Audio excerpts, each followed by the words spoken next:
Hey guys, welcome to the Field of 68 YouTube channel. If you like what you see here, hit that subscribe button and you'll get more college basketball content just like this.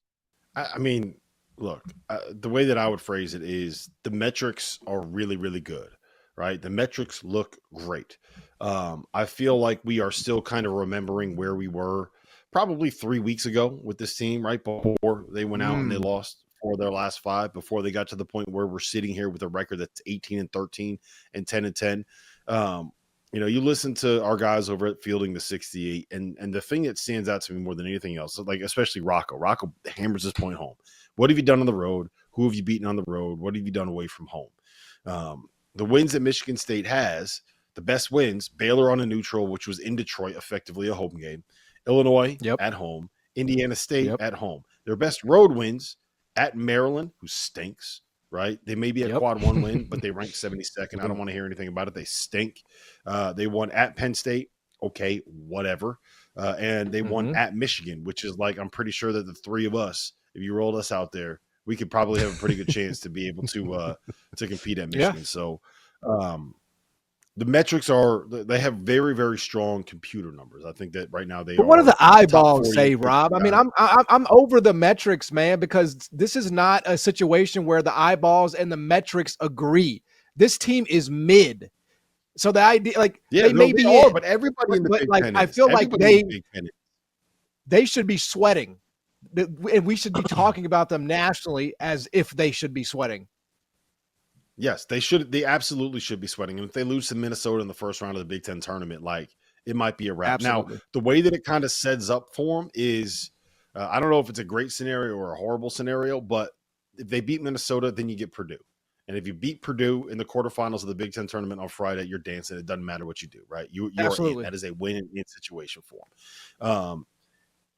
To me, the thing that you're worried about here is that if you're like, my guess is that after losing 4 out of 5 to end the season, they're probably somewhere in that like 11 seed in that playing game kind of scenario. Dayton. And if you lose in the first round, it probably, like, losing to Minnesota on a neutral is not going to kill your resume, but it means that you can't add to it. So let's say Villanova makes a run of the Big East, or Providence beats Georgetown and then picks off Creighton on Friday night in the quarterfinals of the Big East tournament, right?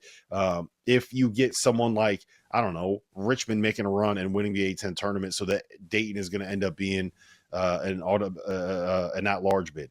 If you get something like UNLV making a run and winning the Mountain West tournament, so that you all of a sudden have 7 teams coming out of the Mountain West instead of 6, like, you can't add any more to your resume, and that's the problem. I'll tell you this though, like,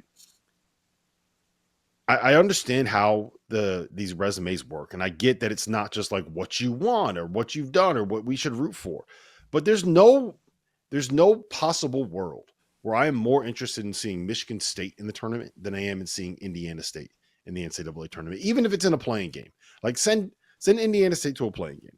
Here's a comparison that I'm going to make, okay? I'm going to give you a profile. This is what Indiana State's profile is right now. They are 28-6 overall. They went 17-3 in the Missouri Valley. They won the Missouri Valley. Their KenPom is 41. Their net is 26.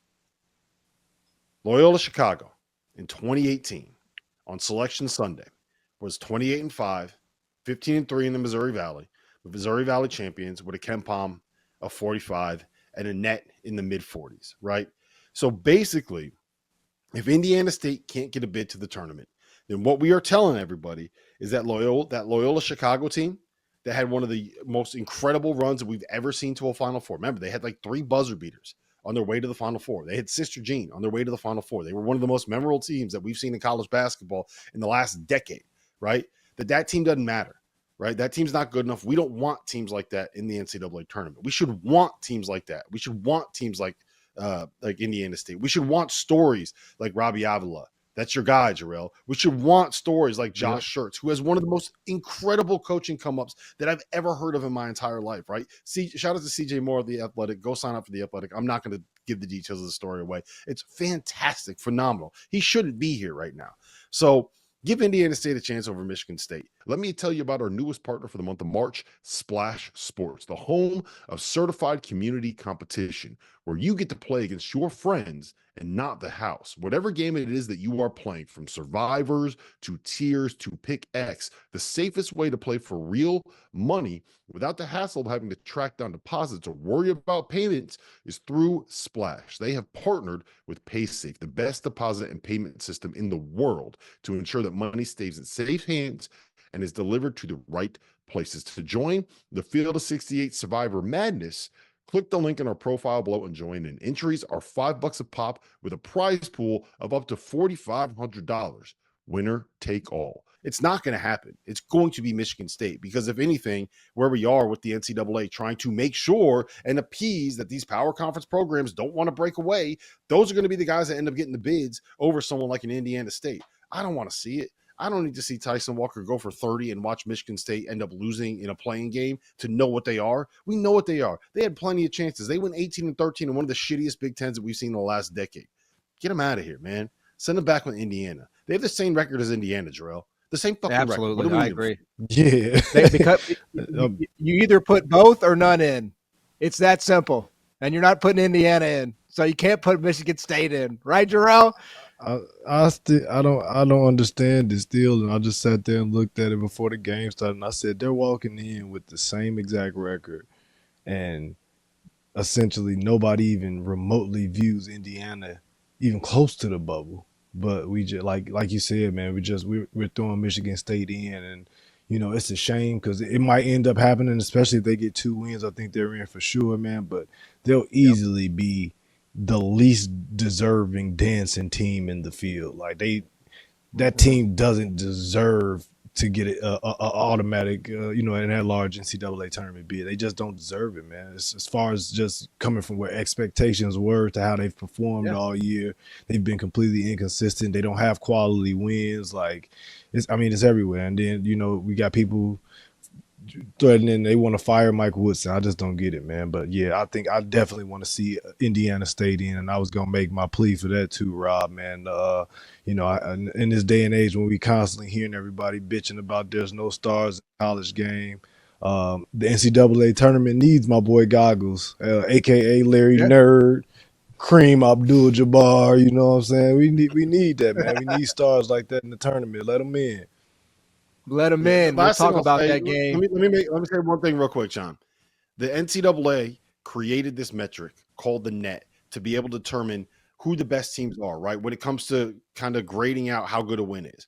Well, Indiana State right now is number 26 in the net after this loss to Drake. They are a quad 1 win according to Michigan, according to the net. So one of the reasons Michigan State is going to get into the tournament is beating Indiana State, because that's a quad 1 win in the Breslin Center. And you're going to tell me but we got them as 26. We got them as a quad 1 win. They're part of the reason why Michigan State's getting in, but they can't get in because they play in the Missouri Valley. So 23 of the 28 wins are quad 3 or quad 4. I'm not going to curse. I'm done cursing. The best month of the year is here, which is why you need to know that we are now partnered with BetMGM. We'll be using BetMGM lines to make all of our picks, and we'll have special offers for the listeners and the viewers of the Field of 68 throughout the conference and NCAA tournament. If you haven't signed up for BetMGM yet, you can use the bonus code FIELD150 and you'll get $150 in free bets on your first wager with BetMGM, regardless of whether or not that bet hits. Here's how you make it work. Download the BetMGM app and sign up using the bonus code FIELD150. Deposit at least $5 and place your first wager on any game, and you get $150 in free bets regardless of the outcome. Just make sure you use that bonus code FIELD150 when you sign up. And most importantly, we have some fun stuff coming up for the conference tournaments and for the NCAA tournament. Bet insurance tokens, college hoops odds boosts, and what I love the most, a nice little parlay boost, as well as a ridiculous array of prop bets for anything that you could possibly imagine betting on in March and in early April. BetMGM is the king of the prop bet